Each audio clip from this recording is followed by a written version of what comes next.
వందనాలండి.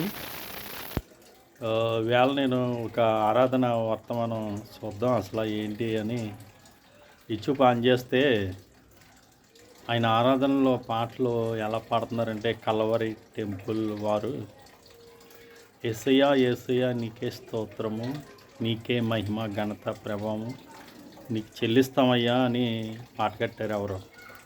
ఆ పాటే పాడుతున్నారు వాళ్ళు. వాళ్ళే కట్టుంటారు వాళ్ళ అబ్బాయిలో. మరి ఆయన బైబిల్ జ్ఞాని ఎవరు అని అన్నాడు ఆయన.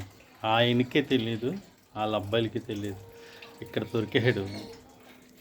అంటే చాలా ఉన్నాయి అలాంటి తెలుసుకోవాలి రాకడ సమయంలో ఏంటన్నది మీకు నిజం చెప్పమంటారా? తెల్లారి జావుని నేను నిన్నే స్తుతిస్తాను, నిన్నే ఆరాధిస్తాను, యేసయ్యా యేసయ్యా నీకే మహిమయ్యా అనే పాట. ఆ పాట కట్టినప్పుడు అసలు ఆరాధన ఎవరికి చెయ్యాలి, అసలు స్థుతులు ఎవరికి చెల్లించాలి అన్నది బైబిల్ పరిశోధన చేసి జ్ఞానవంతుడైతే తెలుసుకుంటాడు. వీళ్ళకి అలాంటి లేదు. మూర్ఖులు టైపుల్లో ఇది మా ఇష్టం మా సొంతం అని అంటున్నారు. సరే మీ ఇష్టం మీ సొంతం. ఆయన రాకడ సమయంలో యేసయ్యా అంటాడు, మీరెవరో నాకు తెలియదు అక్రమం చేయవర్లారా, మీ కోటులు మీ సూటులు మీ బూటులు జనాలను ఏ రంగా నీవు మోసపుచ్చి గాడి సిమోన్ కన్నా మా రిచ్మైన ఓవో నేను చూశానయ్యా, నిన్ను నేను ఎరగనయ్యా, నువ్వు నన్ను నా స్వరం వినలేదయ్యా అని అంటాడు.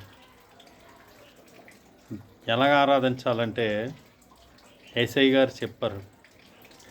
ఓ సమర స్త్రీ మిట్ట మధ్యన మాటలు నీళ్ళు తోడుకుంటూ వచ్చినప్పుడు యోహాను సువార్త 4వ అధ్యాయం 21వ వచనం, అమ్మ ఒక కాలం వస్తుంది, ఆ కాలం యందు పర్వతం మీద కానీ యెరూషలేములో కానీ మీరు ఆరాధించరు, నా మాట నమ్ము.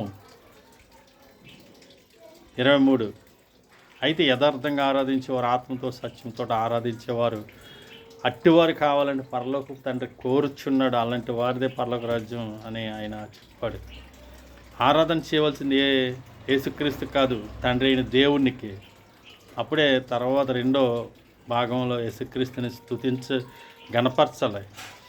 స్తుతించటం కాదు, గణపరచాలి, మహిమపరచాలి. ఆయన్ని గొప్పతనాన్ని ప్రజలకు తెలియజేయాలి. సర్వలోక ప్రజలకు ప్రాణం పెట్టిన మహనీయుడైన ఆయనకి ఆది అంతం లేదు, ఆయన మొదట్లోనే ఉన్నవాడు. ఆయన సృష్టి యావత్తు ఆయనకి తెలుసు, లేకుండా ఏది కలగలేదని వాక్యం ఉంది. ఇది వరుస తెలుసుకో. తెలియని వీళ్ళు మూర్ఖుల్లా ప్రవర్తిస్తున్న బోధకులు ఈ కడవర దినాల్లో మారకపోతే నీ కోటులు నీ కట్టలు నీకు కూడా రావు. మీ క్షమాన్ని ఇంట్లో ఉంచుకోరు, 24 గంటల మించి ఉంచుకోరు, తీసేస్తారు. తీసేసి దూరం కట్టుకెళ్ళి సూక్ష్మజీవులకి అందించేస్తారు.